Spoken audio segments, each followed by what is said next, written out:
the second to last video that I'm going to be filming for 2022, and I'm currently in the middle of filming a writing vlog where I'm getting back into my novel Kyle's Purgatory Book 2.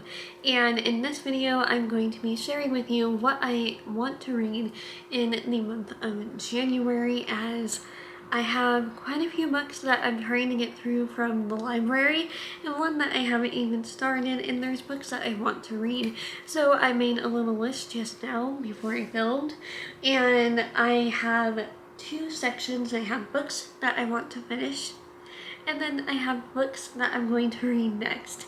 So in the books that I want to finish and need to finish because I've had them on my list for a while, I've just been really sick, possibly with COVID, don't know. Wasn't able to take a test, but I have just started getting back into reading and writing as well.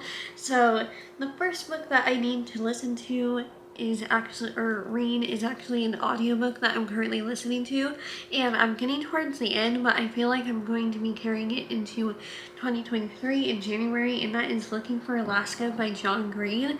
I've really been enjoying this book. I can't really give a synopsis on it because I feel like I need to, since I listen to this while I'm doing other stuff as well, because I need something for my mind to focus on while I'm like doing chores or whatever I'm doing around the house.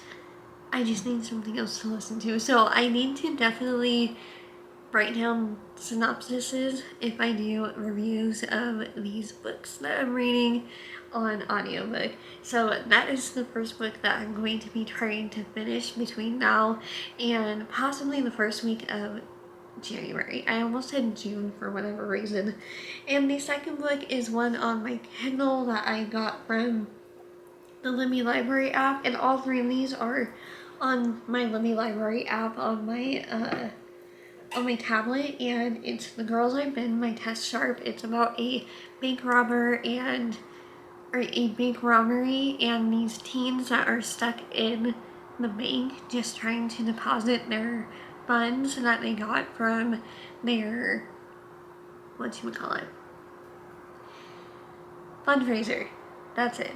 It was a fundraiser, fund money, and they're trying to protect this kid as well, and the main character is actually got a dark past that I'm kind of intrigued by, and what I really like about this story is the fact that it's kind of confined to just like the two rooms in the bank that they're in, and these three characters, well, not three characters, but the three main characters and the other hostages. So it's a very confined feeling book, but I want to get back into it so that I can finish it, but it's kind of a long book, I think, and I'm reading it on my Kindle right now, so I need to get back into that as soon as I can. The next one that I need to finish, because I found out through watching Haley and Bookland's video this week, that there's going to be a volume 5 coming next year of Heartstopper, and I'm currently on volume 3, and that's by Alice Oseman, and this one is this kid named Charlie, and he falls in love with one of the kind of popular kids, Nick, who is trying to find out who he is, and it's kind of a coming out story, and it's just really cute. Really like the story, really been into that kind of cutesy contemporary romance mood since writing the contemporary romance that I wrote. The next section is the books that I'm going to read. So I actually have one of them here with me, but I don't have the other ones because I need to put them on hold, or I need to just check them out from the Libby Library app. So the first one is The Pagan's Crusade, that I actually picked up last week, I believe, before I got sick. And I'm just gonna read the back because I don't know much about this book. I just saw the spine and thought, ooh, it looks like an old time, like a really old vintage book. And it has a map in the back instead of in the front, which maps are normally in the front for YA books. And when do I have to return this?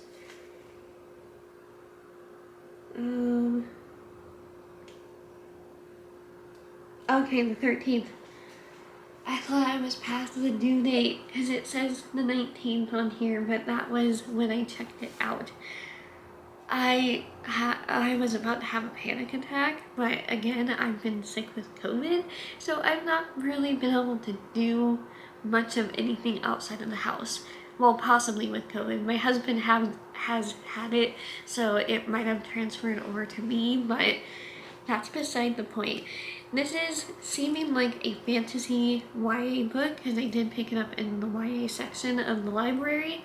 And it says, when pagan Kidrok arrives on the doorstep of the Templar Knights in medieval Jerusalem. That's also something that got me interested, was when I read the first couple of pages, even just the tagline on the front. Medieval Jerusalem just seems interesting. He's looking for a job as a squire and some protection from the street. It's not too long before he finds himself hard at work for Lord Roland de Bram. I hope I pronounced that right. A not so exciting life of polishing and laundering and training to fight. But as the infidel Saladin leads his army to Jerusalem, it becomes more and more difficult for Pagan and Lord Roland to discern whom to trust. So this seems similar. Like, I don't know why, but it makes me think of my novel that I wrote, James Freedom, and that's kind of exciting. This book was only $6.99 in the US, $9.99 in Canada. Maybe I can get this book if I like it. I just thought it would be very interesting to read. So that's the first one. It's by Catherine Jinks. I've not heard of this author before, and for some reason it doesn't seem like it should be in the YA section, like it should be in the adult section. But the next one that I want to read, that I've been wanting to read, but all of the books that I have not already read from this author were checked out, and it's like months on the Libby Library app that you have to wait to be able to even have the book. So that is A Man Called Ove by Frederick Brackman, and I really like Frederick Brackman's books. I find them very, very good. Like, just, I don't know any other way to describe it. I love his characters. I loved Britt Marie Was Here. That's one of my current favorite books right now, actually. And I just love it so much. So I have that one, and I think that's more on the contemporary literary side of adult fiction. I think those are the genres, but I'm not sure. And then the next one, of course, is Heartstopper Volume 4, which I want to read, and I actually have been going through this series quite quickly because it is a graphic novel, and I can read those quicker than I can read regular novels. And this one's pretty short, so it might not take me as long to be able to read, but it kind of depends from book to book and season to season when I'm having a hard time or not, just getting myself to read in general. And that is by Alice Oseman. And then the next one is the Heartstopper Yearbook by Alice Oseman as well, so that I can kind of finish all of the Heartstopper books. And I'm going to see what other books Alice Oseman has so that I can read them in February, because I really like her writing. I like her characters. I like everything that she has done so far in the 2.5 volumes that I have read. and my nose is really itchy right now and it's really annoying. So those are the books that I want to finish / want to read in the month of January. What are you guys hoping to read? And don't forget to check out my own books if you're looking for something new to read. I will have them at the beginning of the video and the end of the videos now, so that I can try and market them a bit better, since I'm not very great with marketing, because I don't want to be so pushy with my work, but I think I have to right now. And yeah, so please don't forget to like, comment, and subscribe, and I hope to see you in the new year. The last video that I'm going to be filming for this year is going to actually be my writing vlog. So thank you so much for watching. Like, comment, and subscribe for me.